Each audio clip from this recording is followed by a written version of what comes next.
Alright, so welcome back. I've just had to shut the blinds because the sun has somehow decided to appear even though it's been raining for what seems like 40 days and 40 nights. Either way, welcome back.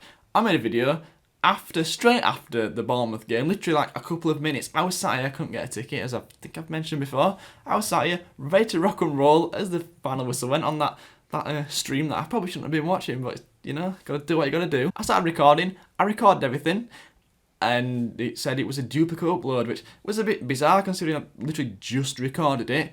But anyway, right, so the other day we launched these Billy Sharp Scores Goals t-shirts, mugs and prints, which, I'll be honest, I'm a very honest person actually. These are genuinely incredible.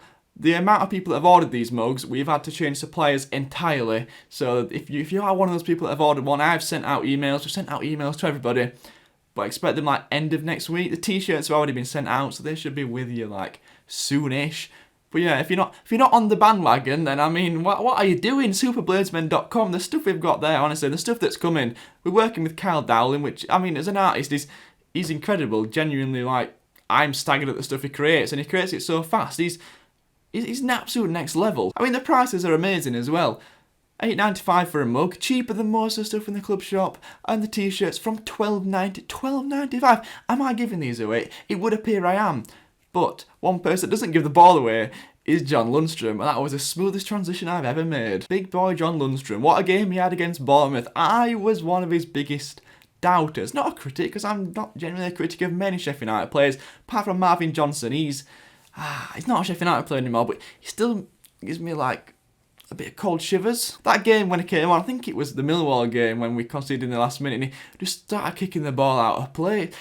I've still no idea what happened that game. But John Lundstrom, he's never been quite that bad in any game he's ever played. Ever. Under sevens it wasn't that bad, I'm sure. Although saying that, Marvin Johnson somehow got an assist the other day for Middlesbrough. But yeah, back to John Lundstrom. How well did he play against Bournemouth? I thought he was up there with maybe the top 3 or 4 in the team. Now, I don't think we had any massively standout players, but as far as standout players did go, I think he was up there. The pass he played to McGoldrick, now McGoldrick, he should have scored that first one, he should. The second one, I'm pretty sure he put that to McGoldrick as well. Now, I can't say McGoldrick should have scored that, it was a fantastic effort from where he was, but the first one, it's one of those, it's just McGoldrick, isn't it? He offers so much, he's so technically good with the ball, he doesn't look out of place. He makes Callum Wilson, Josh King look out of place in the Premier League, if anyone, as far as technical ability goes. He's right up there. The fact that Ipswich were willing to let him go in the Championship, it baffles me. It really does baffle me.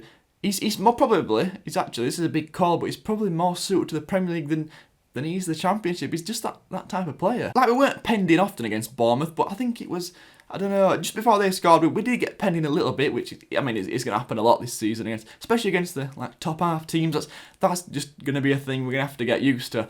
Bit like the the cashless systems. But to get out of that trouble when you're penned in, you got really 2 options or 3 options. You got pace, just launch it basically, which I think we tried to do a little bit too often with Callum Robinson. Somehow couldn't outpace Steve Cook, but whatever. He's quick. He must have had a head start on him.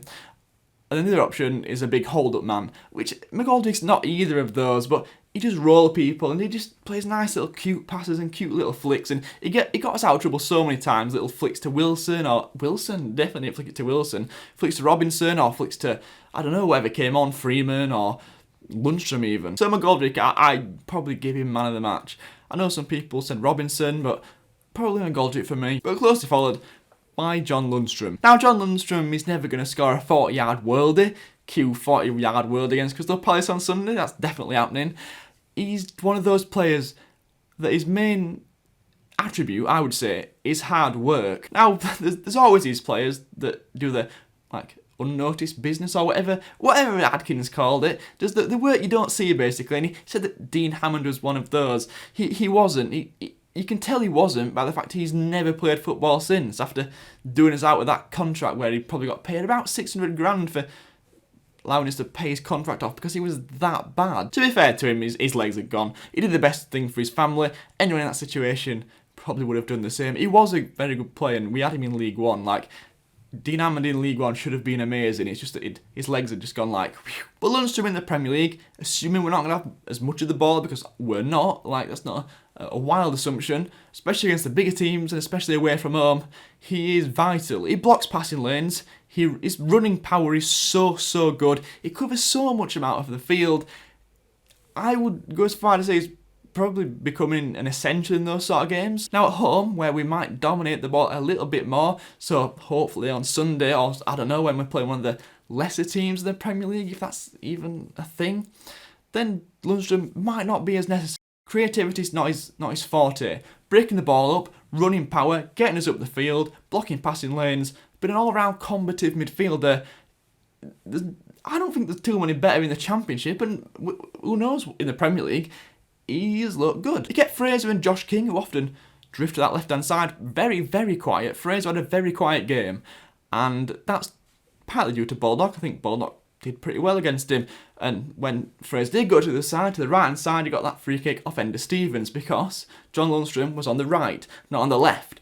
On the right, Lundstram basically, in a duo with Baldock, basically stopped everything down that side. If you noticed, not many of their attacks came down their left. Now, we all love to watch Norwood, we all love to watch Fleck. The technical ability, it's what Lundstram hasn't got, but that's fine, not everybody has. I'll throw you back to Ramirez at Chelsea.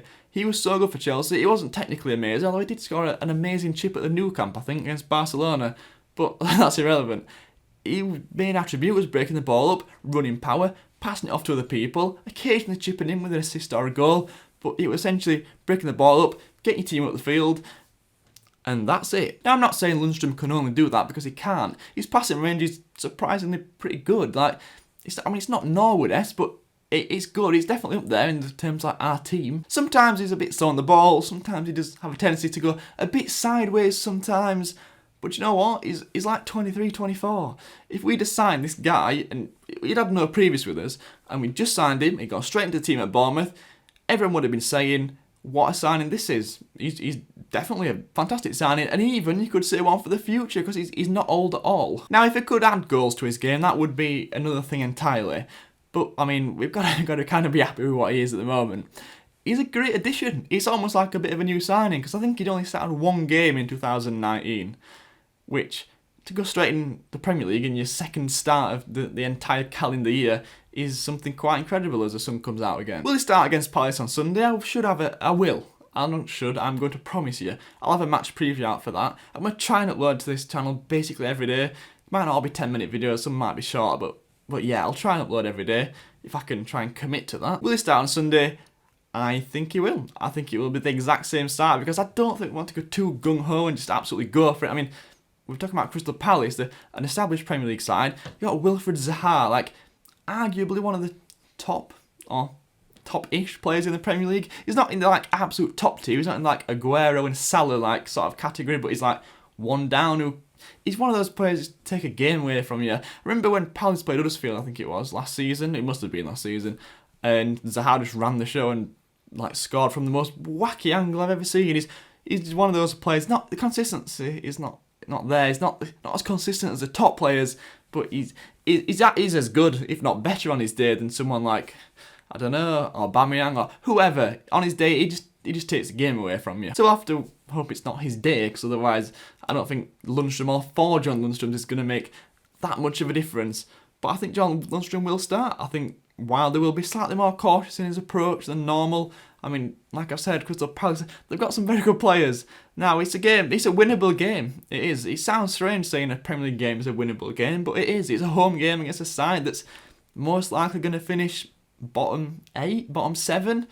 I don't think that's too harsh to say. If we are going to stay up, it's a bit early to be saying this, but I mean, these are the games we need to be looking at. I mean, a point wouldn't be the end of the world, would it? I mean, I'd take a point right now. It'd be a decent start, but a win, that would really set us going, set the momentum going, and who knows where we go from there. I'd like to see Morrison on the bench, because I just think Ravel Morrison's just got something that most Premier League teams haven't got. He's got a bit of that Wilfred Zaha about him. It could be wildly inconsistent. Could probably start a fight in the dressing room. Hopefully it's changed, but as far as talent goes, it's wild. It is wild. He's unbelievable. The stuff that I've seen, and some people have said about him as well. I mean, you just want to see it. You do. It's something you'd love to see. But on that note, we'll probably have another talk about another player tomorrow, I imagine. Or maybe a preview. What day are we on? What day are we on? It's Thursday and we play on Sunday. Apparently the Parkway shut on Sunday down to 1 lane, if you didn't know. Hope you've got this far in the video, otherwise you might be late for the match. I mean, that's why you've always got to watch to the end. I mean, get information from me. But yeah, it is Thursday, which means preview will probably be out. It probably will be out tomorrow, even though we don't play for 2 days after that, because Saturday is like football day. And go and check out Super Bladesman. All the people that have ordered from us before will testify that our stuff is absolute top quality. The designs are they're just next level, they just are. And all the people whose orders are about to come. I mean, it's basically Christmas for you. So yeah, thank you for watching. If you enjoyed, please like, comment, subscribe if you're new, and I'll catch you next time.